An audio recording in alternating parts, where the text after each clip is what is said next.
તો ભૌતિક રાશિઓ છે એને મુખ્ય 3 ભાગમાં વહેંચી શકાય. એક મૂળભૂત ભૌતિક રાશિઓ, જેના એકમોને શું કહેવાય? મૂળભૂત એકમો. સાધિત ભૌતિક રાશિના જે એકમો છે એને શું કહેવાય? સાધિત એકમો. અને પૂરક ભૌતિક રાશિના જે એકમો છે તેને પૂરક એકમો કહે છે. તો મૂળભૂત ભૌતિક રાશિ કેટલી છે? તો આપણે કીધું હતું કે 7. જે એસઆઈ પદ્ધતિમાં સમાવેશ 7 ભૌતિક રાશિઓ છે એને મૂળભૂત ભૌતિક રાશિઓ કહે છે. જેને આપણે યાદ રાખેલું: લંબાઈ, દળ, સમય, વિદ્યુત પ્રવાહ, થર્મોડાયનેમિક તાપમાન, બરાબર છે, જ્યોતિ તીવ્રતા અને દ્રવ્યનો જથ્થો. અને એના જે એકમ હતા એને મૂળભૂત એકમ કહેવાય. ત્યાર પછી મૂળભૂત એકમ પરથી મેળવેલી જે બાકીની ભૌતિક રાશિઓ છે તેને સાધિત ભૌતિક રાશિઓ કહે છે. અને તેના એકમોને સાધિત એકમો કહે છે. આવા કેટલા છે એકમો? તો કે ઘણા બધા.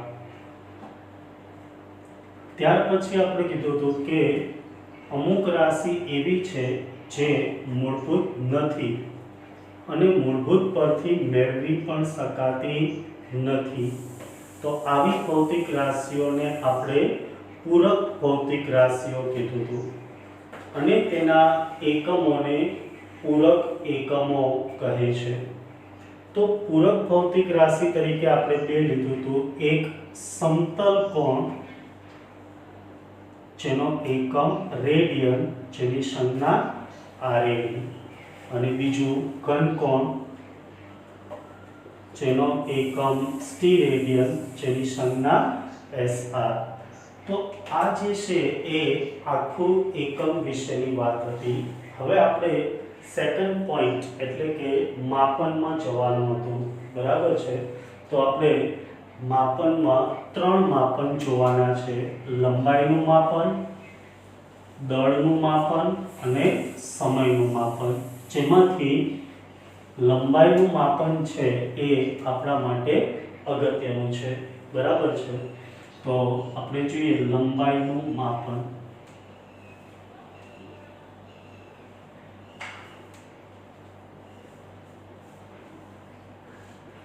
તો લંબાઈના માપન માટે આપણે વાત કરેલી કે ભાઈ લંબાઈ એ મીટરમાં માપવામાં આવે. એની એસઆઈ પદ્ધતિનો એકમ કયો છે? મીટર.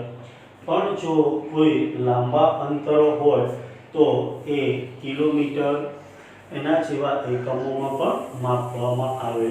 તો આપણે કાલે વ્યવહારિક એકમોની પણ વાત કરેલી. તો લંબાઈનું માપન બે રીતે થાય. એક પ્રત્યક્ષ રીત, જેને ઇંગ્લિશમાં કહેવાય ડાયરેક્ટ મેથડ, અને બીજી પરોક્ષ રીત, જેને ઇંગ્લિશમાં કહેવાય ઇનડાયરેક્ટ મેથડ. પ્રત્યક્ષ રીત અને પરોક્ષ રીત. પ્રત્યક્ષ રીત એટલે આપણે ડાયરેક્ટલી એમને માપી શકીએ. તો એવા કયા માપન છે? તો કે 10⁻³ મીટરથી 10⁻² મીટર સુધીનું માપન એ મીટર પટ્ટીની મદદથી થઈ શકે છે. જુઓ, 10⁻³ એટલે આપણી જે મીટર પટ્ટી હોય એનો પહેલો આંકો. પહેલો આંકો કેટલાનો હોય? 1 મિલીમીટરનો. એવા 10 ભેગા થઈ અને 1 સેન્ટીમીટર બને. અને આપણી ફૂટપટ્ટી છે 15 સેન્ટીમીટરની હોય, જ્યારે મીટર પટ્ટી છે એ 100 મીટરની હોય છે, બરાબર. તો 10⁻³ મીટર એટલે કે 1 મિલીમીટરથી 100 મીટર એટલે કે 10⁻² મીટર સુધીનું માપન એ કોની મદદથી થઈ શકે? મીટર પટ્ટી, બરાબર ને. જે રોડ ઉપર અંતર માપતા હોય છે ત્યારે તમે મીટર પટ્ટી જોઈ હશે. એ મીટર પટ્ટીની મદદથી આપણે 100 મીટર સુધીનું માપન કરી શકીએ. હવે ચલો આ જે છે એનો 10મો ભાગ એટલે કે 10⁻⁴ મીટર. તો જુઓ, એ તો મીટર પટ્ટીથી માપી ના શકાય કારણ કે એક નાનો જે લીટો દેખાય એનો 10મો ભાગ, તો એ કોની મદદથી માપી શકાય? તો એના માટે આવે છે વર્નિયર કેલિપર્સ. વર્નિયર કેલિપર્સ તમે યાદ રાખી શકો, જે તમારે પ્રયોગશાળામાં જશો એટલે તમને પહેલું જ સાધન બતાવશે વર્નિયર કેલિપર્સ, જેના તમારે 2 પ્રેક્ટિકલ આવશે વર્નિયર કેલિપર્સના. તો વર્નિયર કેલિપર્સની મદદથી 10⁻⁴ મીટર સુધીનું માપન થઈ શકે. જો વર્નિયર કેલિપર્સની અંદર પણ આ રીતના સ્કેલ જેવું હોય, પણ 1 મિલીમીટરના માં પાછા 10 કાપાઓ હશે. એટલે 1 મિલીમીટર ભાગ્યા 10 એટલે કેટલા થાય? 10⁻⁴ મીટર. તો 10⁻⁴ મીટર સુધીનું માપન કોની મદદથી થઈ શકે? વર્નિયર કેલિપર્સની મદદથી. હવે એનો પણ 10મો ભાગ એટલે 10⁻⁵ મીટર સુધીનું માપન છે એ માઇક્રોમીટર સ્ક્રૂ ગેજ, જેને ખાલી સ્ક્રૂ ગેજ બોલીએ તો પણ ચાલે, અને બીજું છે સ્ફેરોમીટર. તો તમારે જે ત્રીજો પ્રેક્ટિકલ છે એ માઇક્રોમીટર સ્ક્રૂ ગેજનો આવશે, જે વર્નિયર કેલિપર્સ કરતાં સાધન નાનું હોય છે અને તેની અંદર તમે એનો સ્ક્રૂ છે એ ફેરવશો, એને અનુસાર એની લંબાઈનું માપન થશે.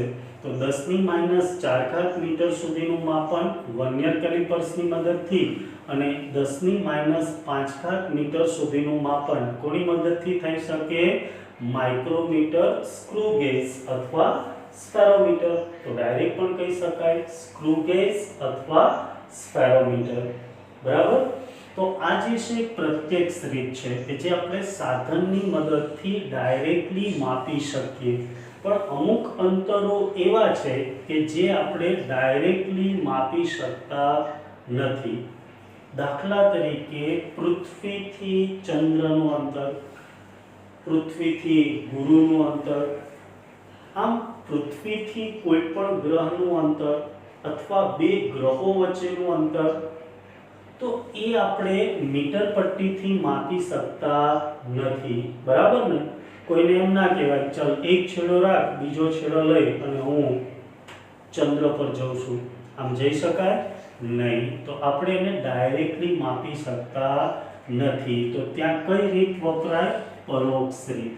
પરોક્ષ રીતની અંદર ઘણી બધી રીત છે. એમાં અત્યારે લેટેસ્ટ લેઝર પ્રકાશની મદદથી પણ મપાય છે, પણ આપણા સિલેબસની અંદર દ્રષ્ટિ સ્થાન ભેદની રીત છે.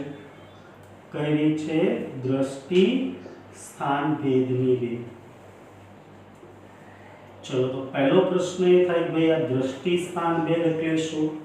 તો એકદમ સિમ્પલ છે. જો કોઈ વસ્તુને તમારા આંખની સામે રાખો, દાખલા તરીકે પેન અથવા તો પેન્સિલ.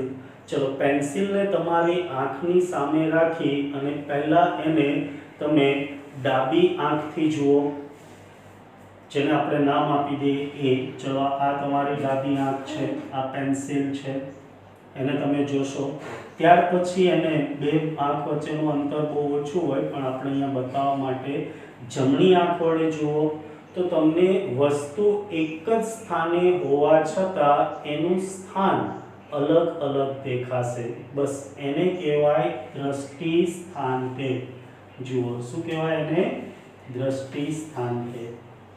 આ જ વસ્તુ જ્યારે તમે ડાબી આંખથી જુઓ છો ત્યારે અને જમણી આંખથી જુઓ છો ત્યારે થોડું સ્થાનમાં ફેરફાર દેખાશે.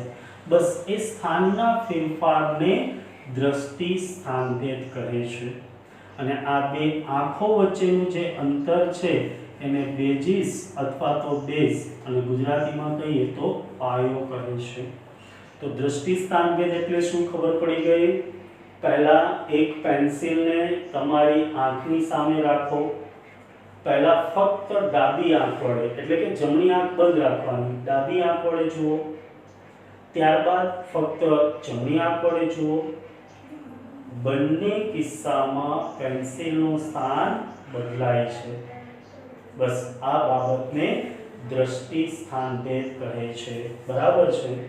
અને બે અવલોકન સ્થાન વચ્ચેના અંતરને બેઝિસ બી અથવા તો પાયો કહે છે. સમજણ પડી ગઈ? ચલો તો આ રીતનો ઉપયોગ કરીને આપણે મોટા અંતરોનું માપન જોવું છે. તો મોટા અંતરોના માપનમાં પૃથ્વીથી કોઈ ગ્રહનું અંતર, તો આ પરીક્ષામાં 2 માર્ક્સમાં પૂછી શકાય. પૃથ્વીથી ગ્રહના અંતરનું માપન. પૃથ્વીથી ગ્રહના અંતરનું માપન. બહુ સિમ્પલ રીત છે અને આને આધારિત એક્ઝામ્પલ્સ પણ છે. બરાબર છે? ચલો તો પહેલા આપણે પૃથ્વી લઈએ.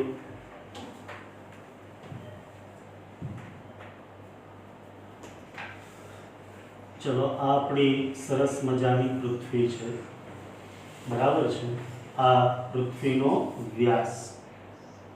અહીંયા કોઈ બે અવલોકન સ્થાન લઈએ. એક એ જે આપણી ડાબી અને જમણી આંખ હતી એની જગ્યાએ અવલોકન સ્થાન એ અને બીજું બી.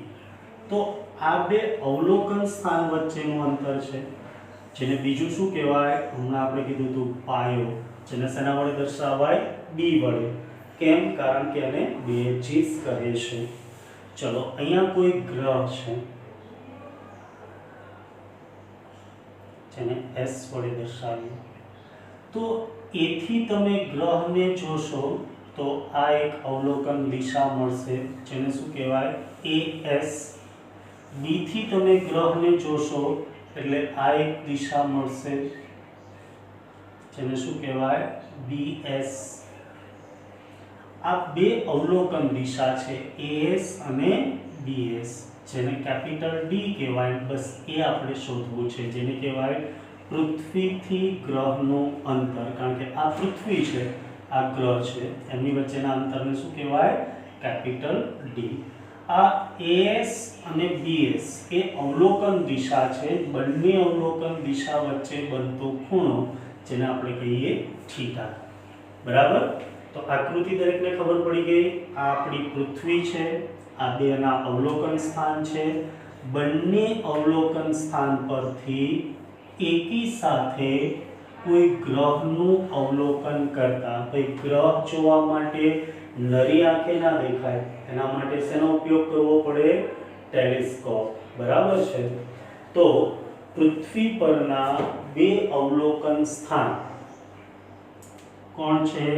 A અને B પરથી એકી સાથે કોઈ ગ્રહ S નું અવલોકન કરતા આપણને બે અવલોકન દિશાઓ AS અને BS મળે છે. બરાબર? આ બંને અવલોકન દિશા વચ્ચે, અવલોકન દિશાઓ વચ્ચેનો ખૂણો, જેને દ્રષ્ટિ સ્થાનભેદ કોણ કહેવાય? શું કહેવાય? દ્રષ્ટિ સ્થાનભેદ કોણ, જેને આપણે શેના વડે દર્શાવીએ? થીટા વડે. તો જુઓ, પૃથ્વીનો વ્યાસ એટલે આપણે જાણીએ 2 × 6400 કિલોમીટર. જ્યારે પૃથ્વીથી કોઈ પણ ગ્રહનું અંતર લેશો તો એ ઓછામાં ઓછું 10⁸ કિલોમીટર કરતાં વધારે જશે. એટલે સ્મોલ b એ કેપિટલ D કરતાં હંમેશા ઓછો જશે. તેથી એનો ગુણોત્તર લઈએ તો small b upon capital D is very less than 1 કહી શકાય. સ્મોલ b એટલે આ અંતર, કેપિટલ D એટલે આ અંતર. આ અંતર કેપિટલ D કરતાં ખૂબ જ ઓછું હોય, તેથી એનો ગુણોત્તર લઈએ તો 1 કરતાં ખૂબ જ ઓછો થાય. બરાબર ને? સિમ્પલ ઉદાહરણ લો, આને 1 લો અને આને 2 લો તો પણ કેટલા થાય? 0.5. તો 1 કરતાં ઓછા થાય ને? તો આ તો એના કરતાં ઘણું બધું વધારે હોય છે. તેથી small b upon capital D is very less than 1. આથી ખૂણો થીટા છે એ ખૂબ જ નાનો બને. ચલો પ્રેક્ટિકલી સમજાવું. દાખલા તરીકે આ પેનને તમે અહીંથી જોશો તો પહેલી આંખથી જોશો અને બીજી આંખથી જોશો તો નજીક છે તો ખૂણો થીટા મોટો હશે, પણ જો આ પેનને તમે દૂર દૂર સુધી લઈ જશો તો ખૂણો કેવો થતો જશે? નાનો. હવે આ જ પેનને તમે ખૂબ જ દૂર સુધી લઈ ગયા હોય તો ખૂણાનું મૂલ્ય એકદમ નાનું થઈ જાય. બરાબર.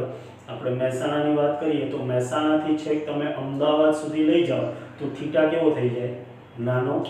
હવે આ તો આપણે છેક પૃથ્વીથી કોઈ ગ્રહ સુધી જવું કે જેનું અંતર ખૂબ જ વધારે હોય એટલે થીટા કેવો થઈ જાય? ખૂબ જ નાનો. આથી ખૂણાની રેડિયનમાં વ્યાખ્યા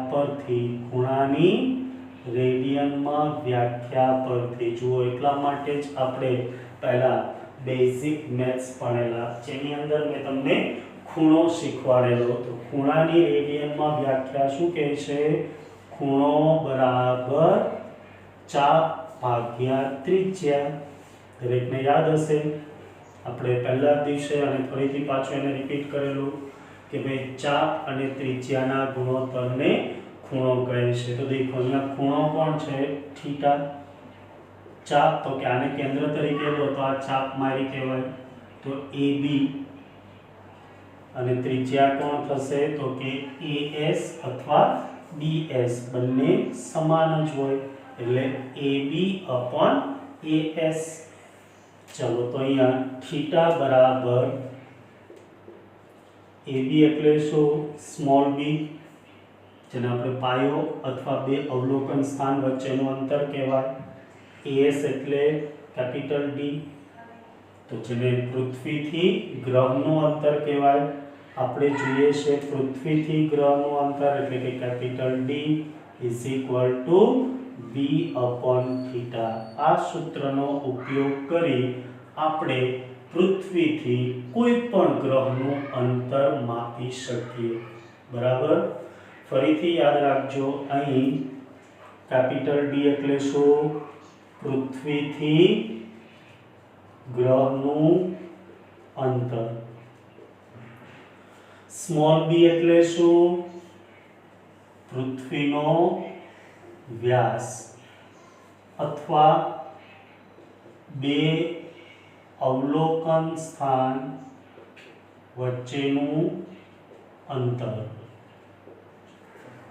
થીટા એટલે દ્રષ્ટિ સ્થાને કોણ અથવા બે અવલોકન દિશા વચ્ચેનો ખૂણો.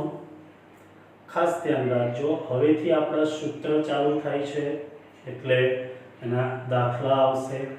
એટલે હવે પછી તમે જ્યારે પણ ઓનલાઈન લેક્ચરમાં બેસો ત્યારે પેન્સિલ, પેન, નોટ, ટેક્સ્ટબુક અને કેલ્ક્યુલેટર જોડે લઈને બેસવાનું, કારણ કે કાલથી આપણે દાખલાઓ ચાલુ થશે અને પણ આ સૂત્ર આધારિત અને ખૂણા આધારિત.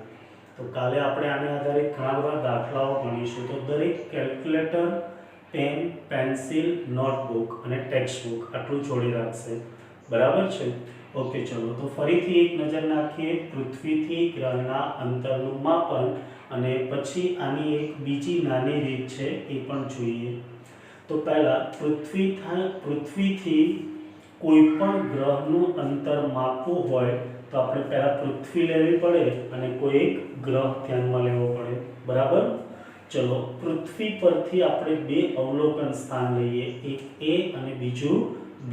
આ બંને પરથી એકી સાથે કોઈ ગ્રહનું અવલોકન કરતા અવલોકન દિશાઓ AS અને BS મળે છે. બરાબર. તમે અહીંથી જોશો તો અહીંથી કિરણ જશે ને ગ્રહ ઉપરથી પાછું તમારી આંખમાં આવે ત્યારે તમને ગ્રહ દેખાય. ધોરણ 8માં પ્રકાશ ચેપ્ટરમાં તમે ભણેલા છો. બરાબર ને? કોઈ પણ વસ્તુ ક્યારે દેખાય? તો કે આંખમાંથી નીકળતું કિરણ એ વસ્તુ ઉપર પડે અને ત્યાંથી પરાવર્તન પામી અને જ્યારે આંખ પર પાછું આવે ત્યારે આપણને વસ્તુ દેખાય છે. કોઈ કહેશે આટલી બધી વાર લાગે? નહીં, કારણ કે આપણે જાણીએ C = 3 × 10⁸ મીટર પર સેકન્ડ.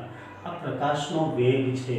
1 સેકન્ડમાં 3 × 10⁸ મીટર અંતર કાપે છે. બરાબર.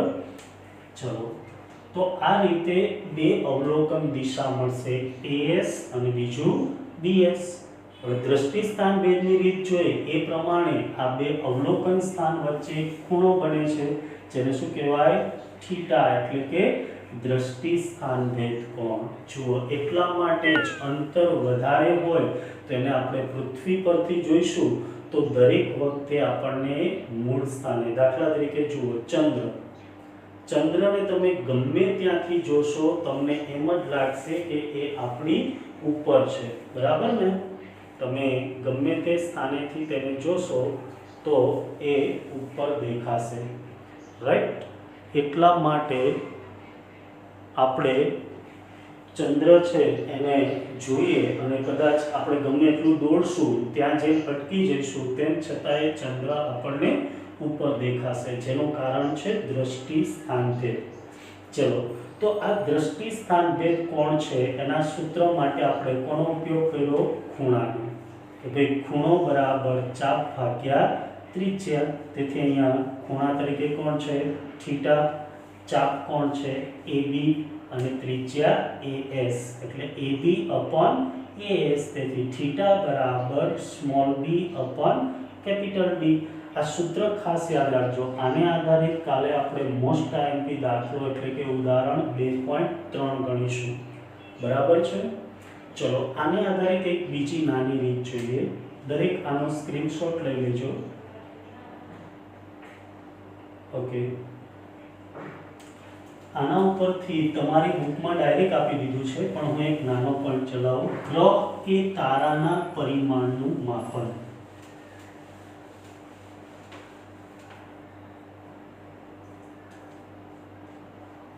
ગ્રહ કે તારાના પરિમાણ મીન્સ સાઇઝ, વ્યાસ. ગ્રહ કે તારાના પરિમાણનું માપન. ચલો, આ કોઈ ગ્રહ કે તારો છે, બરાબર છે, જેનો વ્યાસ લઈ લઈએ આપણે સ્મોલ t. આ કોણ છે? ગ્રહ. આ શોધવું છે આપણે. તો કેવી રીતે શોધી શકાય? તો કે દેખો, હમણાં આપણે પૃથ્વીથી ગ્રહનું અંતર માપતા શીખી ગયા. તો અહીંયા પૃથ્વી પર કોઈ ટેલિસ્કોપ ગોઠવીએ. આ ટેલિસ્કોપની મદદથી પહેલા આપણે આ બિંદુને જોઈએ તો આ એક દિશા બનશે, પછી આ બિંદુને જોઈએ, અહીંયા લઈ લઈએ, આપણી છે પૃથ્વી, બરાબર? તો આ જે અંતર છે એને ગ્રહથી પૃથ્વીનું અંતર કેપિટલ D છે, તો આપણે જાણીએ. અને આ બંને વ્યાસાંત બિંદુના લીધે અહીંયા એક ખૂણો બને છે, જેને શું કહેવાય? આલ્ફા. જેવું ત્યાં થીટા હતું એવું અહીંયા આલ્ફા છે. તો જુઓ, બહુ સિમ્પલ. જો કોઈ ગ્રહ કે જેનો વ્યાસ d હોય તેનું પૃથ્વી પરથી અવલોકન કરતા. પૃથ્વી પરથી કેવી રીતે અવલોકન કરાય? તો કે અહીં ટેલિસ્કોપ ગોઠવવાનું. ટેલિસ્કોપથી પહેલા એમનું આ બિંદુ જોવાનું, પછી એ ટેલિસ્કોપને ફેરવી અહીંયા લઈ લેવાનું, આ બિંદુ જોવાનું, એટલે આ બે દિશા વચ્ચે ખૂણો બનશે, જેનું નામ છે આલ્ફા. આલ્ફાને કહેવાય ગ્રહનો કોણીય વ્યાસ. જુઓ, શબ્દ ખાસ યાદ રાખીએ, આ વ્યાસ, પણ આ વ્યાસ વડે અહીંયા બનતો ખૂણો એટલે એને કહેવાય ગ્રહનો કોણીય વ્યાસ. આલ્ફા એટલે શું? ગ્રહનો કોણીય વ્યાસ. તેથી ખૂણાની રેડિયનમાં વ્યાખ્યા પરથી ખૂણો બરાબર ચાપ ભાગ્યા ત્રિજ્યા. જુઓ, અહીંયા ખૂણા તરીકે કોણ છે? આલ્ફા. ચાપ, તો અહીંયા કેન્દ્ર હોય તો આને ચાપ કહેવાય, તો કોણ આવશે? સ્મોલ d ના છેદમાં ત્રિજ્યા એટલે કેપિટલ D. આપણે શું શોધવું છે? ગ્રહનો વ્યાસ, એટલે કે સ્મોલ d ને કરતા બનાવો તો કેપિટલ D સામે જતા રહે, તો સ્મોલ d બરાબર આલ્ફા ઇન્ટુ કેપિટલ D. તો આવા તમને ઉદાહરણ જે છે એની અંદર આનો ઉપયોગ કરવાનો છે. 2.4 સ્વાધ્યાયના દાખલા. તો આપણને યાદ હોવું જોઈએ સ્મોલ d એટલે શું? હા, ગ્રહ કે તારાનો વ્યાસ અથવા તો પરિમાણ. કેપિટલ D એટલે ગ્રહનું પૃથ્વીથી અંતર, અને આલ્ફા એટલે ગ્રહનો કોણીય વ્યાસ, બરાબર છે। તો આ બે સૂત્રો આપણે જોયા, બંને એક જ છે, ખાલી નામ અલગ છે, બાકી એક જ કન્સેપ્ટ પરથી આયા છે। ખૂણો બરાબર ચાપ ભાગ્યા ત્રિજ્યા, બરાબર। એટલા માટે આપણે શરૂઆતમાં બેઝિક મેથ્સ ભણાવ્યું હતું, જેની અંદર પહેલો પોઈન્ટ આપણે દશાંશ પદ્ધતિ, પછી બીજો પોઈન્ટ ખૂણો અને ત્રીજો પોઈન્ટ ત્રિકોણમિતિ લીધો હતો, બરાબર। તો